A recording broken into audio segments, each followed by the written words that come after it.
Hi, welcome to the channel MBA Easy. We were discussing seating arrangement और seating arrangement में हम लोगों ने linear seating arrangement के basics देखे और कुछ questions देखे पिछले कुछ वीडियोस में। आज उसी चैप्टर को आगे बढ़ाते हैं, उसी टॉपिक को आगे बढ़ाते हैं और इसमें आज हम लोग सर्कुलर सीटिंग अरेंजमेंट डिस्कस करेंगे। और जैसा हम लोगों ने लीनियर सीटिंग अरेंजमेंट में शुरुआत में बेसिक्स डिस्कस किया था, today we will discuss the basics of circular seating arrangement और a closed seating arrangement, not necessarily circular but a closed seating arrangement. So close seating arrangement से क्या मतलब है? We have discussed in linear seating arrangement that people are to be seated in a row or in a sequence, in a line. So that is not a closed loop, it's an open-ended figure, like a straight line, whether horizontal or vertical, whatever it is, but it was an open-ended seating arrangement. Today we will discuss situations where people or objects are made to sit around a circle or around a hexagonal table or a rectangular table or a square table, any table or any seating arrangement where people are sitting in a closed kind of a fashion. तो close seating arrangement के बारे में आज हम लोग discuss करेंगे। Linear seating arrangement में हम लोगों ने ये भी देखा था कि जब सबसे पहले हम लोग सारे कंडीशंस देखते हैं कि क्या क्या टिपिकल कंडीशंस हैं जो लीनियर सीटिंग अरेंजमेंट में पूछा जाता है क्वेश्चंस में, और उन कंडीशंस का क्या मतलब निकलता है। आज सर्कुलर सीटिंग अरेंजमेंट में भी हम लोग सबसे पहले यही डिस्कस करेंगे कि सर्कुलर सीटिंग अरेंजमेंट में किस किस तरह के कंडीशंस हो सकते हैं और इन कंडीशंस का क्या मतलब होता है। तो सबसे पहले हम लोग यही आज के क्लास में डिस्कस करेंगे। एक बार जब आप कंडीशन से फेमिलियर हो जाएंगे तो फिर हम लोग क्वेश्चंस कर सकते हैं, बिकॉज कंडीशंस के बारे में डाउट रहे, कुछ क्लैरिटी नहीं रहे, तो इसी वजह से सीटिंग अरेंजमेंट के पजल्स में स्टूडेंट्स जनरली गलतियां करते हैं। तो ये जो सिली एरर्स होता है ये इसी वजह से होता है बिकॉज हमारा कंडीशंस का अंडरस्टैंडिंग या तो इम्प्रॉपर होता है या फिर हम पूरा होल अंडरस्टैंडिंग नहीं होता। We partially understand a condition but we don't fully understand it. So today because of the first day of the circular seating arrangement और a close seating arrangement, we'll discuss about typical conditions that you will come across any seating arrangement, so that later on we will when we'll take up some questions you don't find any difficulty dealing with the conditions. Okay, all right, so शुरुआत करते हैं। मैंने कुछ typical condition यहाँ पे mention किया हुआ है, सबसे पहले हम लोग उसी को डिस्कस करेंगे। देखो पहला कहता है until otherwise stated all the persons or objects are assumed to be facing the same direction। ये सेम है, लीनियर सीटिंग अरेंजमेंट में भी ये होता था, यहाँ पे भी यही है। कह रहा है क्वेश्चन में और कंडीशन में कि जब तक कहा नहीं जाए, until otherwise stated मीन्स जब तक कहा नहीं जाए सभी पर्सन्स और ऑब्जेक्ट्स को हम लोग मानेंगे कि सेम ही डायरेक्शन में फेस करके हैं। सो लेट्स से एक सर्कुलर सीटिंग अरेंजमेंट का सिचुएशन है। Let's say there are 6 people seated, 1 2 3 4 5 and 6, ठीक है। तो जब तक कहा नहीं जाए तब तक आप अज्यूम करोगे कि सभी लोग एक ही डायरेक्शन में फेस कर रहे हैं। तो क्वेश्चन में अगर कहेगा कि 7 people are seated in a circle, around a circle, but उनके डायरेक्शन के बारे में कुछ भी दिया हुआ नहीं रहेगा, in that situation we will assume that everybody is facing the same direction. Same direction से क्या मतलब है हमारा?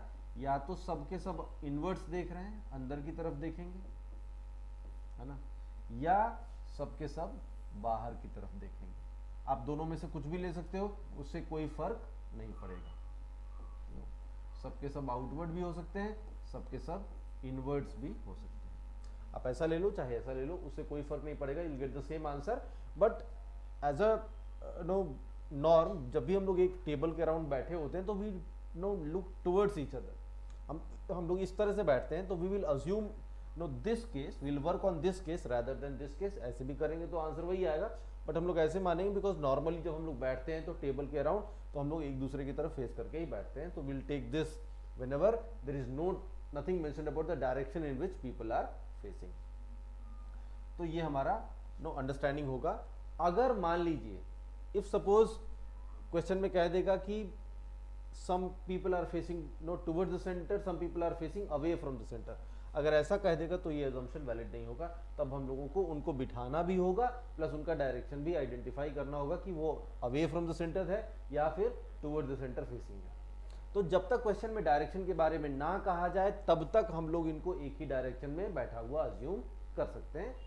यही इस कंडीशन का मतलब निकलता है। ऑलराइट, एक चीज और समझना कि कोई भी सर्कुलर सीटिंग अरेंजमेंट हो या क्लोज सीटिंग अरेंजमेंट हो, उसमें जनरली दो लोगों के दो कंसेक्यूटिव, दो एडजेसेंट लोगों के बीच का डिस्टेंस हमेशा सेम होता है।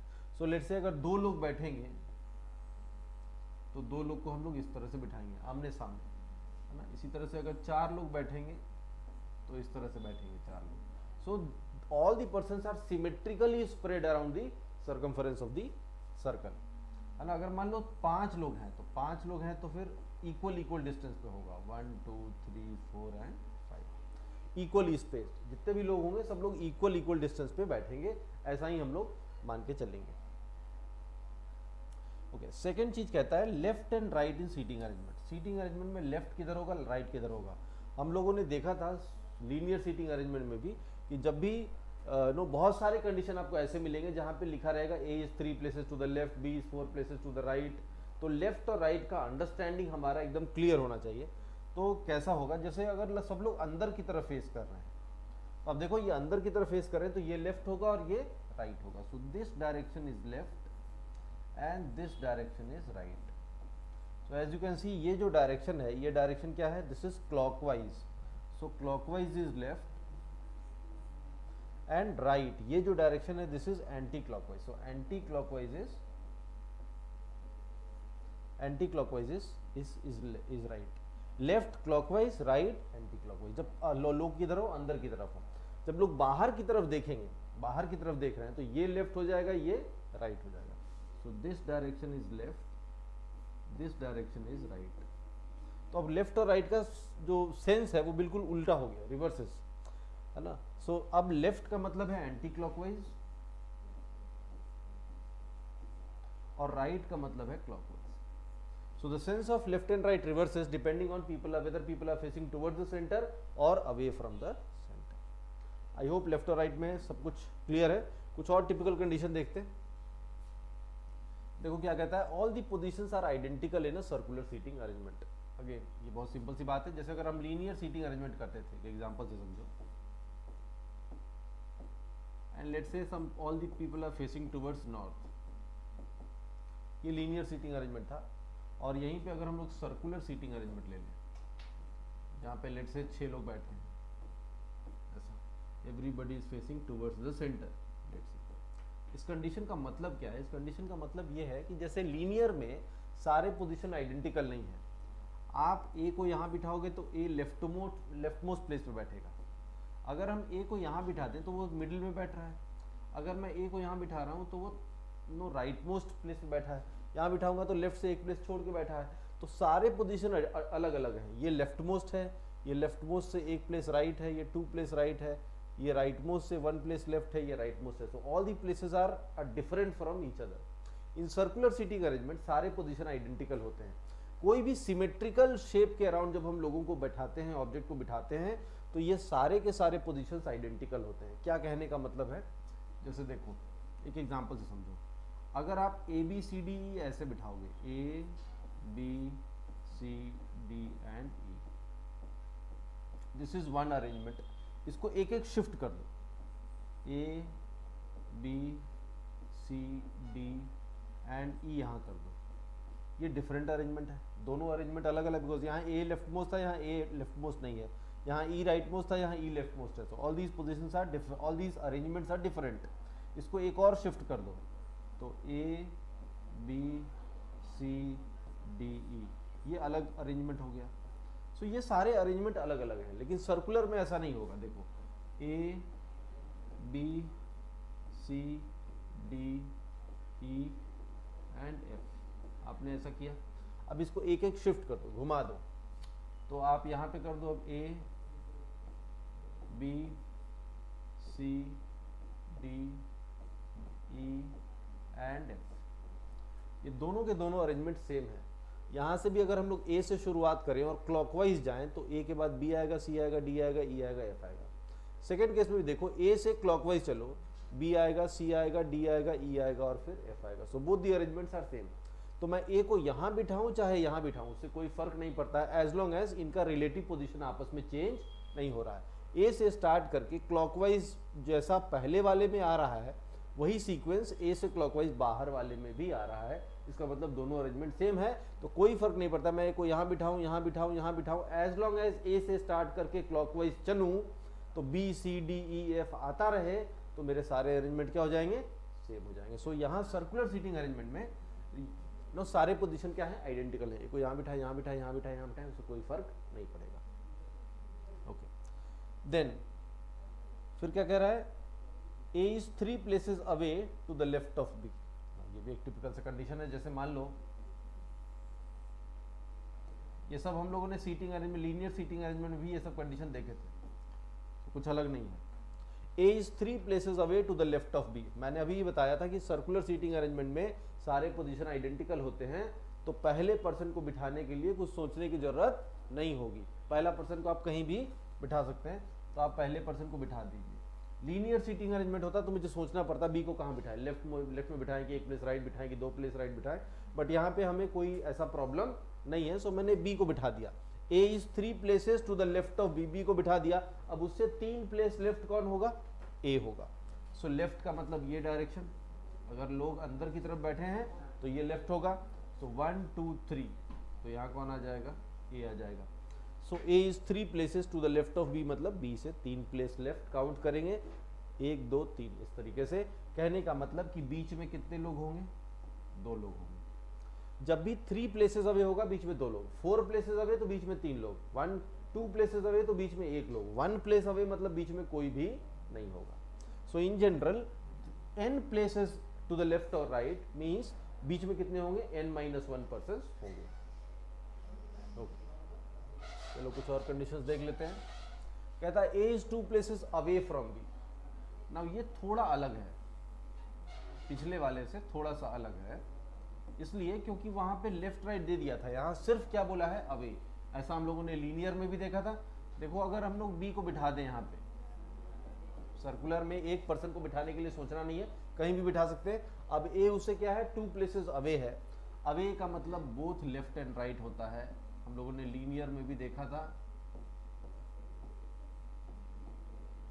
तो B से 2 प्लेसेस अवे, तो B से 1 place 2 place, 2 places away left भी ले सकते हैं को, ए का एक पोजीशन ये भी हो सकता है, या राइट भी ले सकते हैं, 1 2 यहाँ भी ले सकते हैं। सो इस कंडीशन को फुलफिल करता हुआ 2 केस बनेगा, ए को बी के लेफ्ट में लेंगे और एक बार ए को बी के राइट में लेंगे। दोनों कंडीशन हमारा नो फीजिबल है, दोनों ओके है, यहाँ पे 2 हमारे अरेंजमेंट पॉसिबल होंगे। ओके, देन नेक्स्ट कहता है A is facing B. A is facing B का मतलब होता है दोनों एक दूसरे की तरफ फेस करके बैठे हैं।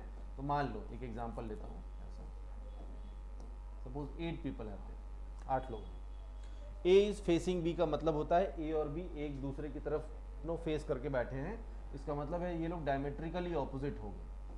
तो ए और बी, और they are facing each other, मतलब दोनों किधर देख रहे हैं, अंदर की तरफ देख रहे हैं। तो जब भी बोलेगा A is facing B in a circular seating arrangement means that they both are facing, no they both are sitting at diametrically opposite points and they are facing each other, they are facing towards the centre of the circle.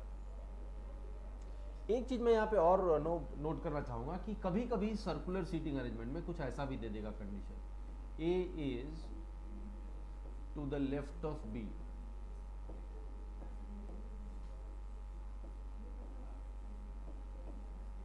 A is to the left of B.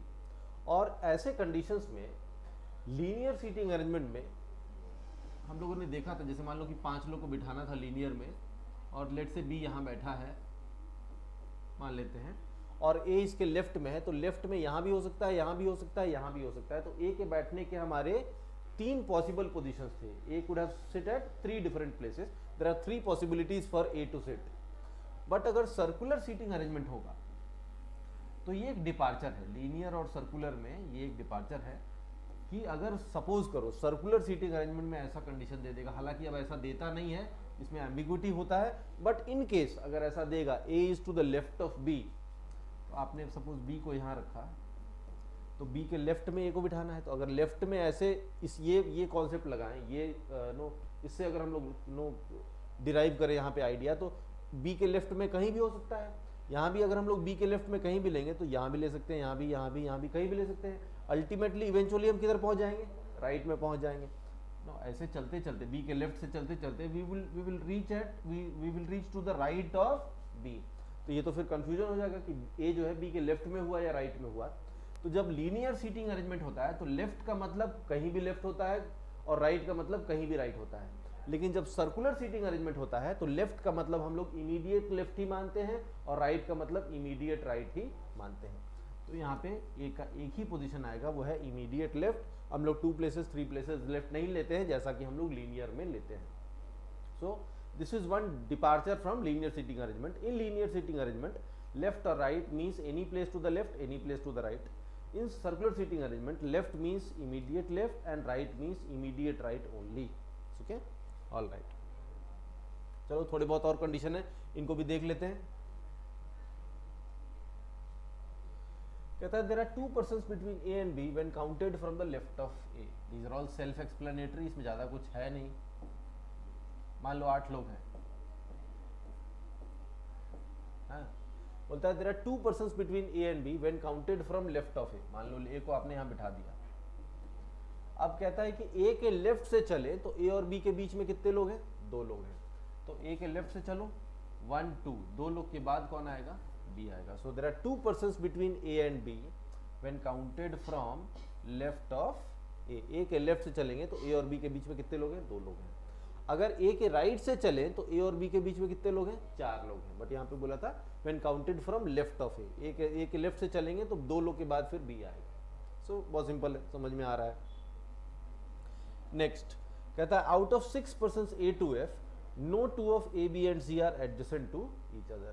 बोलता है कि 6 लोग जो है A से लेके F तक, उनमें से कोई A B C में से कोई भी 2 एक दूसरे के एडजेसेंट नहीं है। इससे क्या मतलब निकलेगा? Let's say 6 people are there, तो 6 लोगों को अरेंज करना है मुझे। A to F, A से लेके F तक 6 लोग हैं जिनको मुझे अरेंज करना है। इसमें से A B C में से कोई भी 2 आपस में एडजेसेंट नहीं है। तो कैसा होगा? A B C में एडजेसेंट नहीं होगा तो कैसा होगा? अगर आप A को यहाँ रखोगे तो इसके एडजेसेंट में B और C आएगा नहीं। सो ये प्लेस पे कोई नहीं बैठ सकता, ये प्लेस पे कोई नहीं बैठ सकता, बिकॉज A के एडजेसेंट किसी को नहीं रखना है। तो बचा मेरे पास कौन सा? ये वाला प्लेस और ये वाला प्लेस। तो अगर आपने B को यहाँ दे दिया तो फिर यहाँ कोई नहीं बैठेगा, एडजेसेंट कोई हो नहीं सकता है, तो यहाँ कौन आएगा? C आएगा। या ऑल्टरनेटिवली आपने C को यहाँ दे दिया तो यहाँ कौन आएगा? B आएगा। सो हमारे 2 केसेस यहाँ पे भी पॉसिबल होंगे, ABC and ACB, like that. ठीक है, तो एक कंडीशंस का एक ही अरेंजमेंट हो ऐसा जरूरी नहीं है, एक से ज़्यादा अरेंजमेंट भी हो सकता है। और ये हम लोगों ने लीनियर सीटिंग अरेंजमेंट में बहुत अच्छे से समझा है। यहाँ पे भी वही चीज़ वापस आपको देखने को मिल रहा है। एक ही कंडीशन है लेकिन नंबर ऑफ अरेंजमेंट एक से ज़्यादा भी है। ओके, नेक्स्ट वन क्या कहता है? A sits exactly between B and C, who are 4 places away from each other. ऐसा बोल रहा है, कह रहा है A sits exactly between B and C. Linear में भी हम लोगों ने ये कंडीशन डिस्कस किया था, exactly between, who are 4 places away from each other. तो देखो मान लो कि 8 लोग हैं, let's say 8 लोग हैं। कहता है B and C 4 places away हैं एक दूसरे से। तो अगर हम लोग B को यहाँ रखेंगे तो C 4 प्लेस अवे होगा, 1 2 3 4, है ना। सो C यहाँ आ जाएगा। इधर से भी चलें 1 2 3 4, तो C यहीं पे आएगा। तो ये कंडीशन हम लोग देख रहे हैं under the assumption that there are 8 people who are seated. 6 people भी हो सकता है, 7 पीपल भी हो सकता है, बट मैं यहाँ पे 8 को लेके ये कंडीशन चल रहा हूँ। So B and C are 4 places away from each other. तो B से लेफ्ट भी जा सकते हैं, राइट भी जा सकते हैं, दोनों तरफ से 4th पोजीशन यही आएगा, 1 2 3 4, 1 2 3 4। तो B and C are 4 places away from each other and A sits exactly between B and C. B और C के exactly between में कौन है? A है। तो देखो A का एक पोजीशन ये भी हो सकता है, exactly between है, और A का एक पोजीशन ये भी हो सकता है, ये भी exactly between है। A B से भी उतना ही डिस्टेंस पे है जितना C से है, 2 places away, 2 places away। यहाँ भी रखोगे तो 2 places away and 2 places away। तो एग्जैक्टली बिटवीन का मतलब होता है A is equidistant from both B and C। यहाँ हम देख सकते हैं A is equidistant from both B and C। Here also A is equidistant from both B and C, like that. एक और देख लो यहाँ पे क्या कहता है, if A and B interchange their positions they get exactly 1 new neighbour. A और B अपना पोजीशन इंटरचेंज करेगा तो दोनों को एक ही नया नेबर मिलेगा, ऐसा क्वेश्चन में कंडीशन दे रहा है।